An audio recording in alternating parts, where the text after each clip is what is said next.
listening to the Stoic Solutions podcast, practical wisdom for everyday life inspired by the ancient tradition of Stoic philosophy from Greece and Rome. I'm your host, Justin Vacula. Visit my website at stoicsolutionspodcast.com. This is episode 102, Confined to a Line, A Journey to Wellbeing. I speak with author Ashley Lyn Olson about her recovery from surgery, finding parallels with themes in Stoic philosophy. Ashley became paralyzed and suffered a major head injury at the age of 14 following a car accident that killed her father, crippled her mother, and injured her younger sister. Years after the accident, she suffered further complications we discuss in our conversation. Ashley offers a message of hope and resilience in overcoming extreme challenges. Today, she hosts wheelchairtraveling.com and has appeared in many magazines, was featured in several podcasts, and speaks at conferences, universities, and other venues. Find more information in the show notes.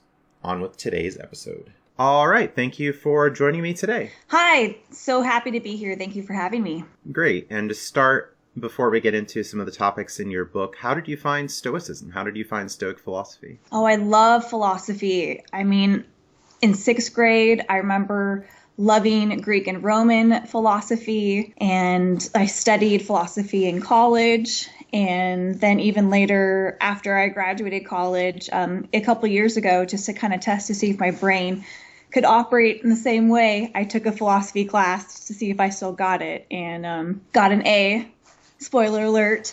But yeah, just was able to dive back into philosophy all again, you know, with a little bit more like a developed mind and with even more experiences. So I love it. Yeah, and I found a lot of parallels with Stoicism in your book. But before we get into those, can you give listeners a quick elevator pitch for your book? So the book is called Confined to a Line, and it's basically about this time 10 years ago where I was recovering from a pressure sore, a very tiny pressure sore, a pea-sized pressure sore, based because of my paralysis. I'm paralyzed from about my mid-thigh down.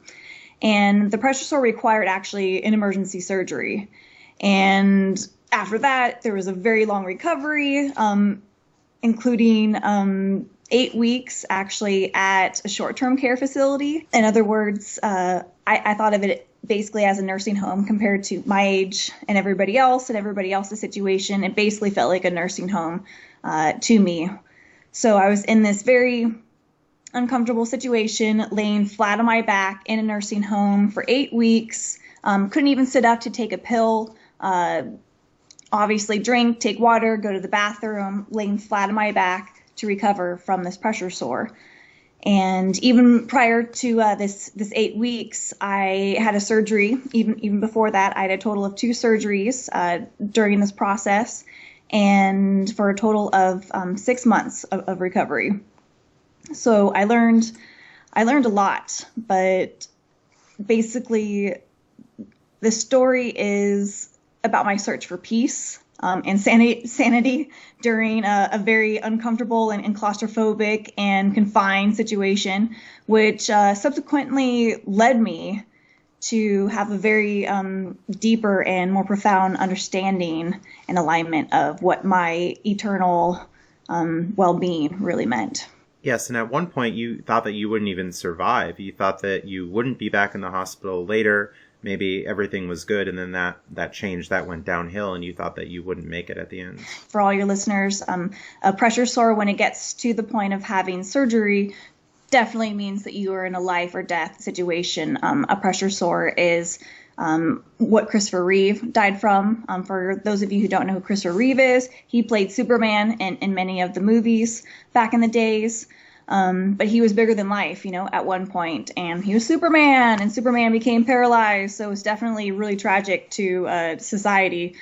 It was before my time, really, but definitely was affected by it, obviously, afterwards, because he was paralyzed. But here he was, Superman, having all this money in the world to take care of him, and he died from it. So yeah, it's a little scary when it's brought to your attention that you need to have surgery, and this is a serious thing. Right, and you were able to keep a strong mindset, even though at one point you thought you wouldn't survive. You pressed on, you didn't give up. I have a really good athlete mindset where I'm really good at setting goals and keeping myself calm. Just looking at, the bigger picture. Okay, what do I need to do today to heal myself and get myself to the next step, the next level of health, whatever that might be, mentally, physically. And one of your methods in the process of recovery was writing in a diary. Yes, I love to write. I've always loved to write, and I love to write poems. In particular, I feel like the wordplay, sometimes even just the words that come to me, even though I may not fully understand them, or even maybe the analogy of what I'm writing, later on it will, or it will have other levels or layers to it. So it's kind of like almost, a subconscious understanding of something greater that I'm trying to communicate to myself through poetry. So I was definitely keeping a diary. I kind of didn't want to at first, though, either, because it was kind of an awkward, again, situation. But something inside of me said, even though it's a little uncomfortable, let's just document this a little bit. Let's just see, what comes out. Let's just be aware of it. And it was, it really helped me to be, aware of my emotions and my surroundings a lot more, and become an observer, kind of like a Darwin of my own emotions and mind. Within the diary or within your writings, you created what you called a joy list. You focused on positives during your very difficult time of being confined. Yes, there was one time I was just kind of mentally not well, and not well, but I'd been in bed for a number of weeks and whatnot, and hadn't been outside, and it just wasn't the greatest time in my life, and I knew that, and I'm just wanted to remind myself of just the simple joys in life, just things that I could look forward to either right now in the present moment, or, something, in the future that I could look forward to, but all very simple, small things. Yeah, even some roommates that you had during your stay, although some of them might not have been the best, you found some positive qualities, and the companionship, even when limited, was a good thing overall. Definitely. Yeah, that was something unexpected. Especially, in the circumstance, everybody wants to have, their privacy, in these moments, and for all different reasons. And it was odd when I had 3 roommates total, and when they would leave, just kind of the sadness, that I would feel, how much I actually did appreciate, their presence and, them being there. It was kind of like we were on the journey together, of healing. That obviously the journey was different, but we both needed to be healed, and we were both there in that moment. And it was nice to recognize that. Yeah, and sometimes difficult, whereas maybe you would wake up at a very early time in the morning because someone was shouting or asking for things from the nurses, or just maybe having a nightmare. Yes, I did not get very much sleep. Hospitals are not very restful places. Not at all. I mean, just the checks in general for vitals, your blood pressure and whatnot from nurses will keep you up. But yeah, and then you throw roommates and just the chaos of being in a place like that. It was definitely hilarious. There were some really good, funny moments being there at that hospital, and actually even when I first was recovering after the second surgery, and a friend of mine came to visit. I mean, we just you have to laugh about moments when they present themselves, or right in the moment, and definitely for sure afterwards. Got to be able to laugh at yourself. Yeah, that's good. And you wrote about trying to stay authentic, to try to maintain a sense of personality. And the one line you wrote was, "To thine own self be true." What does that mean to you? Out of everybody, of course, in the world, like, don't bullshit yourself, don't lie to yourself. But more importantly, just to be okay with like acknowledging where you are and what you're feeling, and to not necessarily, and to not run from that, to not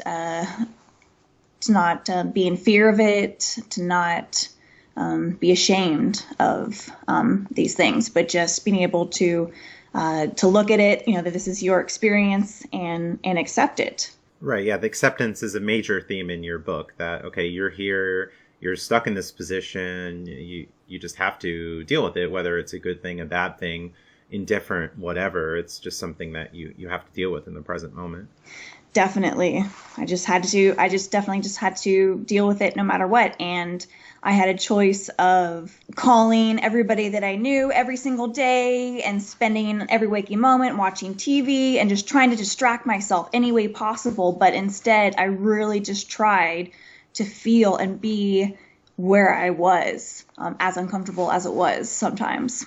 Yes, and that's the title of your book, Confined to a Line, that you were stuck in this position, you were stuck in this scenario. Yes, I was stuck in this scenario, but yes, but yeah, despite that being confined, I was able to realize that by aligning myself internally in a new, profound way, that basically an environment that was stereotypically unpleasant literally became Eden to me. I felt like I understood what Jesus was talking about, how he said, and I'm paraphrasing a little bit, of course, that heaven is spread amongst the earth and men do not see it.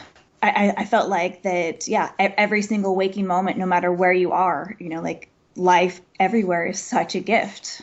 Right. So that attitude of gratitude can definitely help during trying circumstances where some people might just be totally miserable. And I feel like that just makes the time period just last more longer, and it's just more uncomfortable. And, sometimes that just causes, in my understanding of how the body works too at that point, that just is going to make the body, not heal as well. You're going to have more inflation, you're going to have more irritation. So, mind, body, and soul are definitely all connected. So you definitely have to align.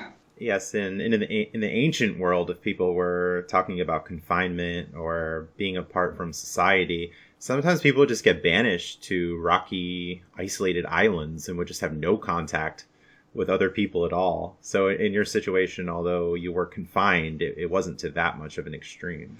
And it definitely wasn't that much too extreme, but it was odd though, because even though I was, in the world, I wasn't banished to an island. I definitely felt so strongly that I wasn't a part of it for that, especially for those 8 weeks. Like I was in a completely different world than everybody else that I knew, and everybody else around me was in. Even nurses, it was just a completely different experience. Yes, and sometimes, as you wrote about, the nurses would take quite a while to respond if you needed something in your room, or sometimes supplies were out. It was really understaffed. It was a trying situation at times. Yeah, definitely. I definitely learned very quickly to have supplies at hand. So I had my little own pantry of, bottled waters and juices and granola bars and stuff like that. So I didn't have to keep bothering them with such small little, mundane things such as like food and so on, because that's pretty much all I really needed since I couldn't get up and grab anything. And they were just always understaffed. I mean, they're always understaffed, but the connection that we had was just so very intimate and loving. I mean, we would just lift each other up every day. I mean, the little contact that we would make with one another was always just so profound and loving and encouraging on both ends. I really felt like we were both literally like carrying one another like throughout the day. That's an important thing, to try to anticipate certain needs rather than getting to a point where supplies are depleted and then you're just without that kind of support and care, whether it's something as simple as food and drink, or maybe other people, or whatever resources you need in more difficult times. Oh yeah. I mean, I had, some washcloths like in reach, hand sanitizer, fresh clothes, whatever, within reason, certain little things that could make me feel fresh and good and that I could need without having to rely on somebody else. And then again, still maintaining independence and appreciation for what I could still do and what I had in that moment. Yes, and even some unexpected things, as after one surgery you had quite a reaction to dairy. that you didn't think would have happened. Yes, definitely do not have dairy after surgery, which I know. But one of my really good friends was going to go to a coffee shop, and she was going to get her favorite chai tea. And so I'll tell the story a little bit. It's in the book, but I have to tell some stories. So yeah, she went to, I'm getting a chai tea, Ashley. Do you want one? And so I just said yes. I was thinking more tea versus tea and milk for chai tea.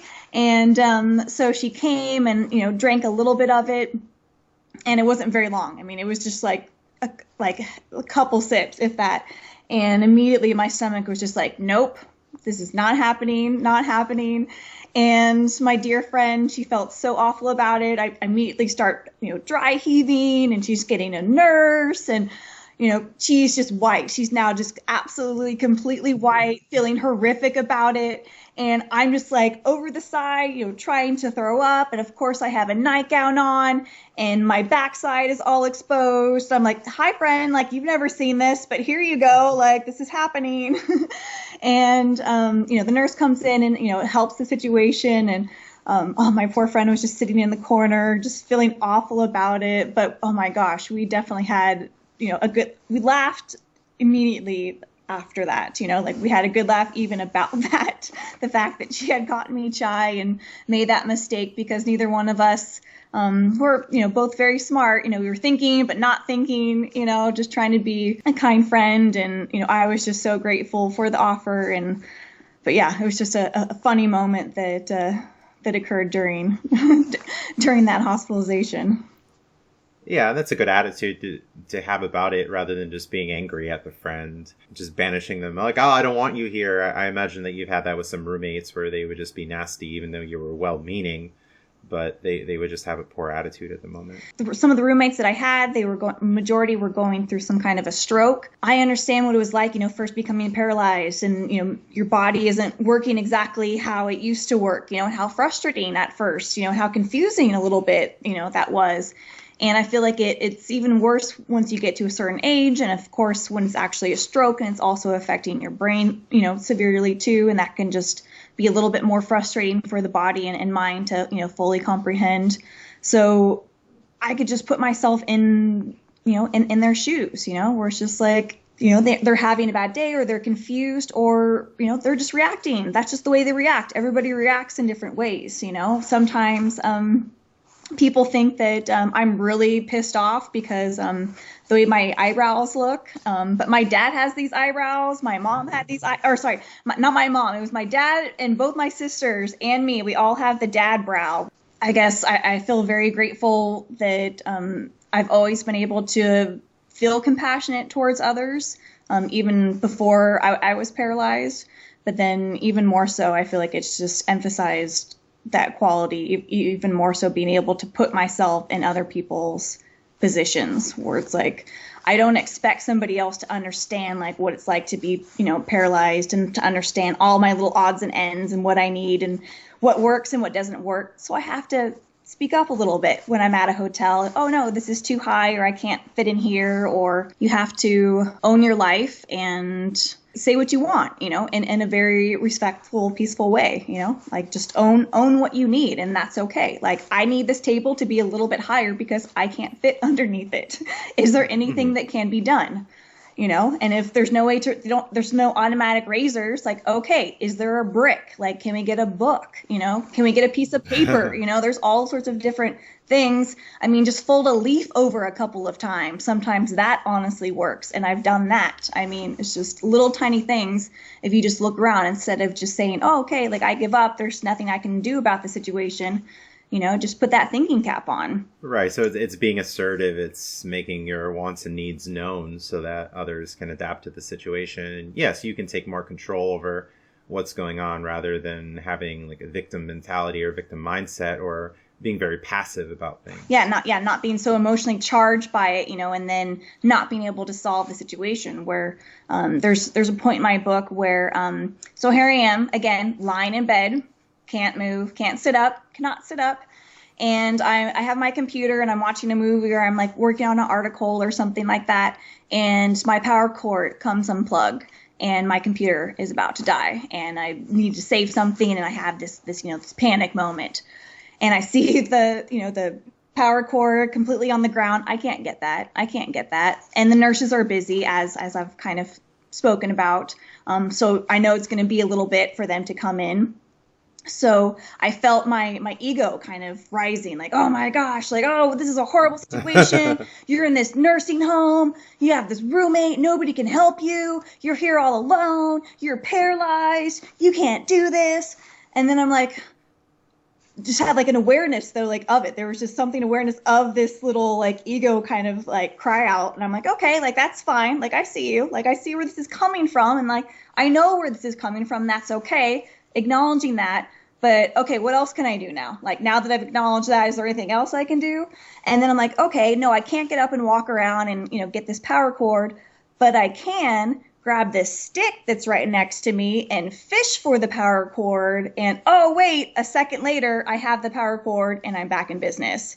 So, nice. So instead of having, a massive panic attack and making a big deal about it and a pity party and not solving the problem, just breathe and be like, okay, so what can I do? How can I adapt? Like, how can I make this work? Just change that perspective.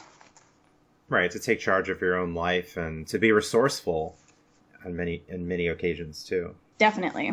Mind over matter. Yes. And you also wrote about having a lot of patience, that this was a necessary thing, especially given that the facilities you were in were understaffed. Oh, I mean, like, bless their heart. I mean, I remember, waiting for hours, waiting for water hours at first. Oh. And that's when I was just like, okay, again, like gonna take action.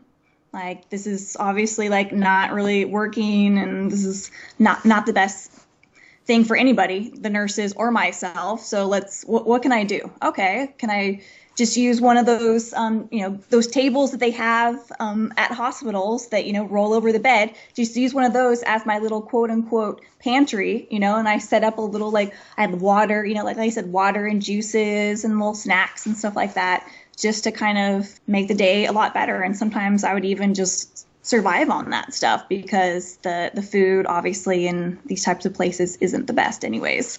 There was even a time, too, where I told the nutritionist that I liked chicken salad sandwiches because they give you a form. They had given you a form like almost every single day. Oh, what can we do better? What do you like? What do you not like?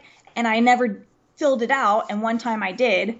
And then they kept giving me chicken salad sandwiches for lunch and dinner for like a good period of time. And I would beg the nurses. I'm like, is there anything else? And is there anything else you can give me? And they would always try to look for something else, but there was nothing they could do to change, what I was served. It had to be officially done through the nutritionist, and that took even more time. And so I'm like, oh, this system, my goodness.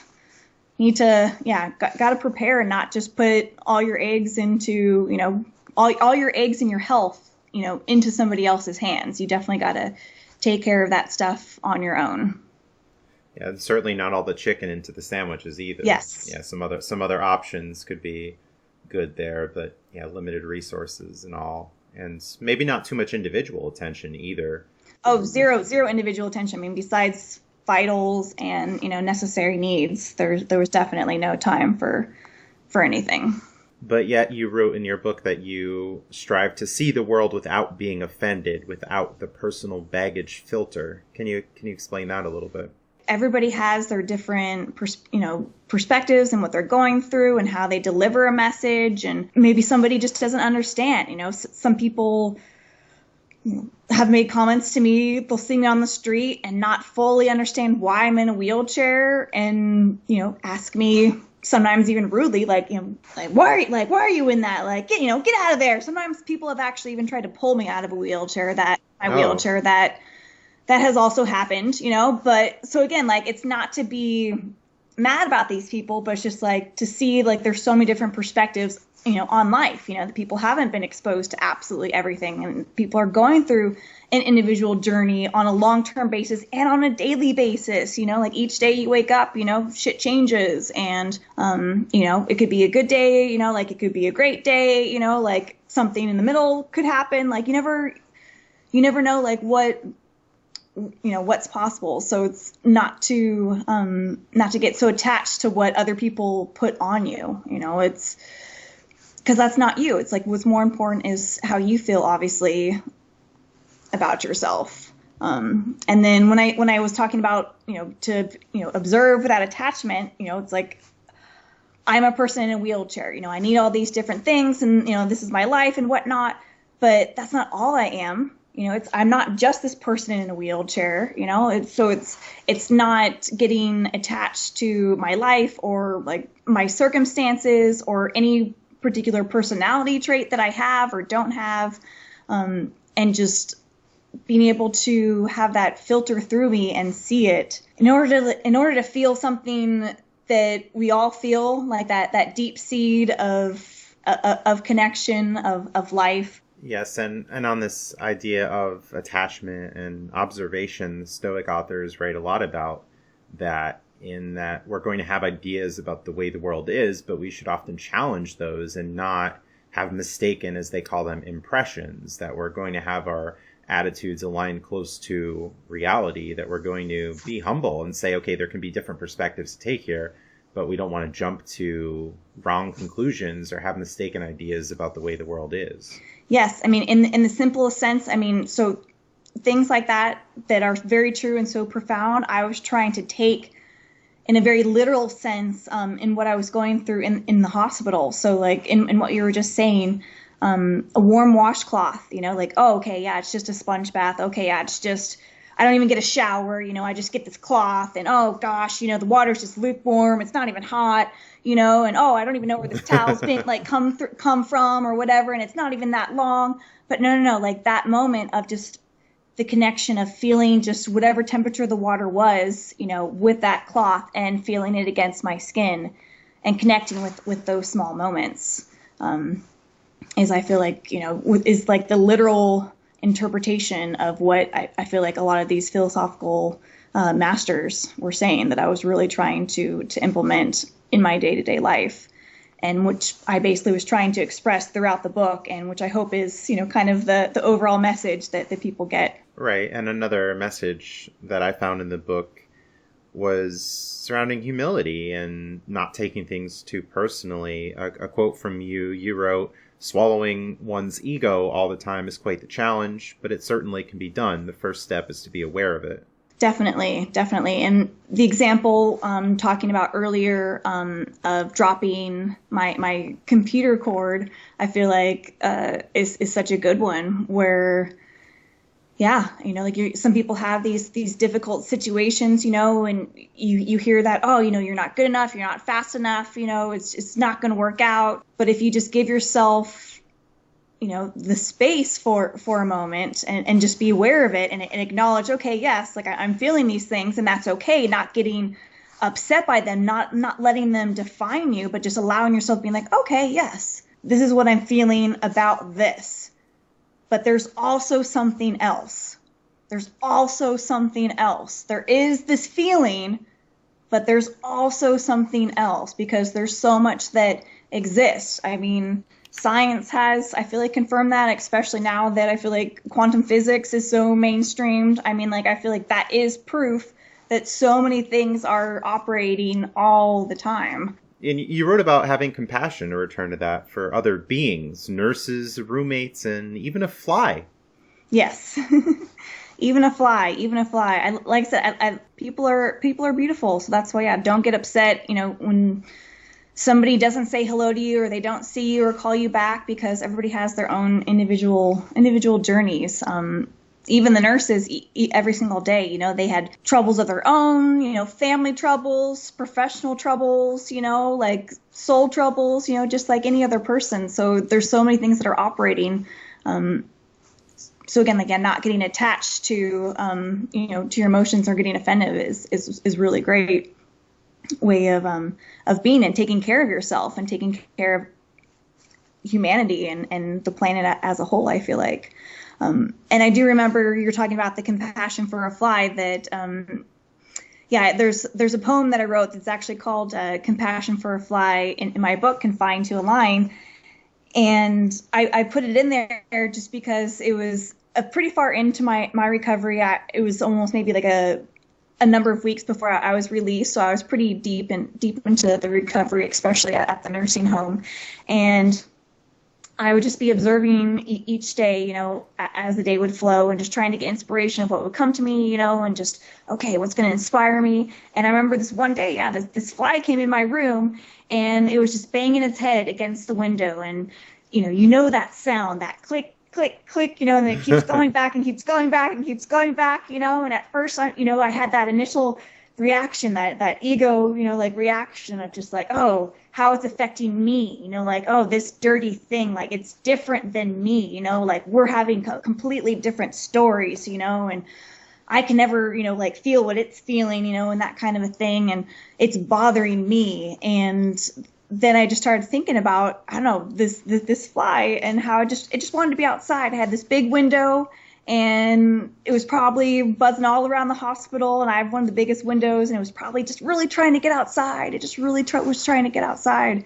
And it's just a really funny poem about just really, instead of just putting yourself in other people's shoes, but how I actually put myself in the position of a fly, and being able to find compassion in the smallest things and creatures. Yes, and the Stoic authors talked about this idea of a cosmopolis, that all of humanity, all beings are of one community, that our actions impact others, that we should be aware of that and treat others well, knowing that some others might come into our lives and be nasty toward us. So it's important to deal with those situations well and move on, trying to select a good group of friends and family or whoever might be, as far as we have control over that situation. Definitely. And I strongly like to encourage people, let's say somebody comes at you, nasty, because they're having a bad day for whatever reason. You don't have to respond. You don't have to be a mirror. By not being a mirror, you're literally showing them another way. And whether or not they get it that day or hours later or days later, it will resonate, and somehow, we'll be able to uplift them and hopefully allow them to see something a lot deeper inside of themselves. Yeah, what I notice about people who might behave in unvirtuous manner is that they really don't have a good quality of life in many cases. That if they're going to be nasty toward everyone, are they really going to have good friends? Are they really going to be happy in their own times if every day is an argument, every day is a problem? And they're just not living a fulfilled life. So perhaps there's some punishment in some sense in that. The Stoics wrote about injustice always having some sort of punishment because the harm is self-inflicted. Oh, yeah. I mean, I definitely feel like people can self-inflict harm on themselves and then continuously, do that in a, sometimes a dangerous cycle. And that's why I feel like being a mirror, when at all possible, again, by not reacting, not responding the way that these people want you to respond, by just, being present, staying your ground, and delivering your piece to this person in whatever shape or form that you're able to, to do that. Right. And hopefully not getting dragged down by others, as you mentioned earlier. It's not so much others' opinions of us, especially the disreputable people, but rather our own self-esteem, and that we can point to positive things about ourselves and our accomplishments and strive to improve in the future as well. That's what really matters in the end. Definitely. Couldn't agree more. Great. And for more gratitude or more appreciation, you wrote about a pivotal change, that you transitioned from your bed into a wheelchair, and you were very appreciative of that. Oh, yes. I mean, just to sit up was amazing. But in particular, just to be able to sit in my wheelchair again, which was kind of surreal. To have that moment, just to be appreciative of sitting in my wheelchair again. And that made me realize how far I had come since my initial paralysis, that here I was so happy to see my wheelchair again, just blissfully out of control, so happy that I was able to get in my wheelchair and go outside and get some fresh air. Definitely those little things are important. You included a quote from Henry David Thoreau in your book. It's not what you look at, it's what you see. Yeah, I definitely believe that perspective is literally the key to your own Garden of Eden. It really, really is. It's, it's not just a washcloth, as I spoke of. It represents all the love and tender care that the nurse had brought to me to help take care of me for that day. And the people then behind that who delivered even, this this face wash towel and this tub of basin so I could actually put water in so I could wash my face, and the people manufacturing it, and the people who, shipped it from there, so it's not just a tub and a washcloth. There's so many people who touch this to make this possible, to bring that here. So it's all the connection, all the love that was put into that. It's not just a washcloth. Yeah, lots to appreciate for sure. And fast forwarding, when you got out of the hospital, you've found wheelchairtraveling.com, and you've been traveling a good deal since the hospital, in a time where you might have thought, oh, am I just going to be stuck in this bed? Like, what's going to happen? So quite a change there. It was amazing. And once I finally took the plunge to do wheelchairtraveling.com, and I was going at it for a couple of years, and it was really taking off. And then all of a sudden life was like, halt, time out. It's going really good and you're progressing, but we're just gonna put your life on pause, and you just have to, take some time. It happens sometimes, this is just life. You never know what can possibly happen. And you just have to make the best out of it.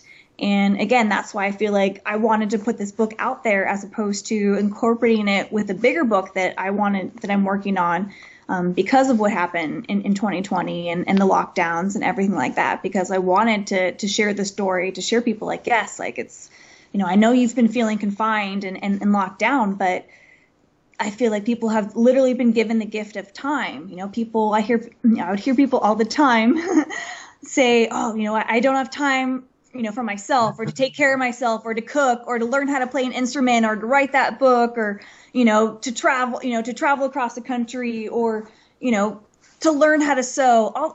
We've been all begging for time. I feel like for almost like decades now, like, oh, there's no time. And we all feel like we're getting less and less time. And now I feel like we've been given the gift of time. So take advantage of it, because it's not going to last. This is definitely, this is definitely not going to last. It's definitely going to change in some shape or form. It's definitely going to change. So make the most of what it is, have a little bit more time for yourself in the morning, actually be able to cook dinner for yourself and choose healthier options, and put really love into what you're cooking, because what you put what you put into you, like you are what you eat, so put love into, your cooking and your food, because you're then just putting love into your body, and that's just going to help your mind and your spirit, just be more clear throughout the day, and you'd be just a better person altogether. Yeah, obviously not a preferred situation of being homebound, especially during the first few months, but something we could definitely find some opportunity in. Like I said, even being homebound, because you could still go outside. You could still go outside, even if it wasn't very far.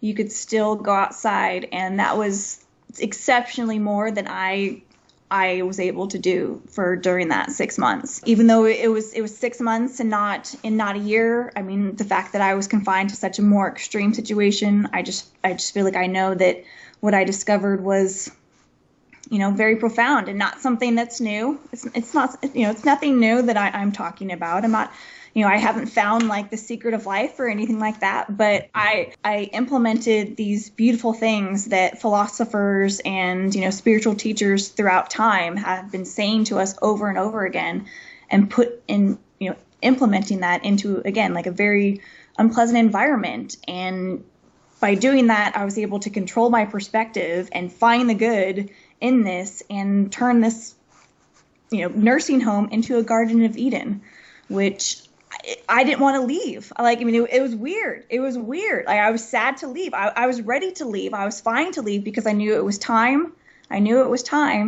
But it was fine. Like, it didn't matter anymore. It was just whatever needed to happen when it was going to happen.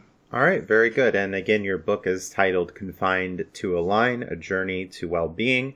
And where can people find your book online? It's on Amazon, and it's on digital form and in print form. And I just wanted to read actually one poem that actually isn't in the book, so it's kind of a special feature. And I haven't read this for anybody. I wanted it to happen, this way, and it didn't. It's not perfect. And it's okay, because you know what? Maybe it's just meant to be shared here tonight. Maybe this poem is meant to be shared in a future book of mine. Whatever its journey is, it's okay. Like I thought that I had a plan for it and it didn't go as planned. And it's okay. So I'm going to share with you right now, exclusively, first time ever, this poem that I wrote during this time while I was hospitalized. It's called The Birth of Rain. A storm is coming. A gradient of gray fades to rain. It will soon fall. To wash clean of this moment. No drop following the pattern of another. Becoming again with Mother Earth without resistance. Accepting what is. Fluidity. As if planned all along. A burst of destiny. The feeling of togetherness. One with all. A part of the endless cycle. Throughout space and time, throughout form and the awareness of forms, falling through you and running down your face. All right. Yeah, thanks for sharing. And people can find much more in your book as well, a lot of other poems and writings that you've had. And what are some other ways that listeners can connect to you, whether social media, email, other resources? So the website, again, is wheelchairtraveling.com. My email is info@wheelchairtraveling.com. And if you go to the website, I have all the social media handles, Facebook, Twitter, Instagram. I also have a bunch of videos on YouTube, almost 100, not quite there yet, but almost 100 videos of wheelchair traveling stuff. So lots of ways to reach out to me. All right, good. And any travel or speaking gigs upcoming? Yeah, super excited. I'm going to be going to Los Angeles at the beginning of March to be talking about rediscovering America, and just getting back on that road and maybe doing some road trips to some random places out in the open and just enjoying the scenery and being alive in fresh air and the variety and diversity of life. So I just wanted to inspire people. Of course, it's all accessible, travel driven, but yeah, so that's going to be super exciting. And then after that, definitely going to be hitting the road and going to go traveling around the Southwest a little bit. Oh, that's really interesting. We're recording here in January of 2022, and I know there's an event coming to LA, the Travel and Adventure Show in March. Is it the same event? It's not, ironically enough. What's the event for listeners who might be in the area? It's the Abilities Expo down in Los Angeles. So it's the very beginning of March, and it's going to be at the Staples Center. Oh, okay, great. I think that's the big arena right downtown. I'm 99% sure. I'm not sure if they changed the name of it because you know how arenas go, but yeah. But the big venue downtown Los Angeles, Abilities Expo, and they have it's such a great expo. They literally have any and everything related to, making your life more independent. Technology stuff. And animals, there's people doing dancing stuff, travel stuff, all sorts of different gadgets and tools, RVs, all sorts of cool, bikes and gadgets, very cool things. Abilities Expo. All right, great. Yeah, we're coming up on time here. A very quick 45 minutes or so. Anything else you'd like to share with listeners? Can we do, Justin, the first pitch again with the recording? Oh, yeah. To make that like a little bit faster. So my book, Confined to a Line, everybody, is available on Amazon, and it's about 10 years after a car accident. I was paralyzed, and I had this pressure sore that escalated into a life or death scenario requiring emergency surgery. And after that, I actually had to be in a nursing home for a couple of weeks. And there I was confined to this very special medical bed where I wasn't allowed to sit up or even to take a pill.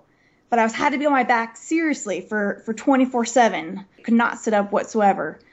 This story is about my search for peace and sanity during a claustrophobic and confinement space, which subsequently led to a deeper understanding and alignment of my internal well-being. All right, very good. Check it out on wheelchairtraveling.com. You could find information about the author Ashley Lyn Olson. So thank you for joining me today. And thank you for having me. Stay well, everybody. Thanks for listening, and stay tuned for more content. See the show notes for more information and links surrounding topics discussed in the episode. Support my efforts through Patreon or Subscribestar, linked on my website at stoicsolutionspodcast.com, to receive special perks, including having upcoming podcast guests answer your questions, custom-made podcast episodes, and private one-on-one calls to discuss whatever you'd like. Visit my other podcast at hurdygurdytravel.com, that's HURDYGURDY travel.com, to learn how to make money, save money, and travel the world at next to no cost with credit card rewards, deals, and loyalty programs. Use affiliate or referral links to support me at no extra cost to you. Thanks to generous patrons and fans of this podcast who help support my work. Have a great day.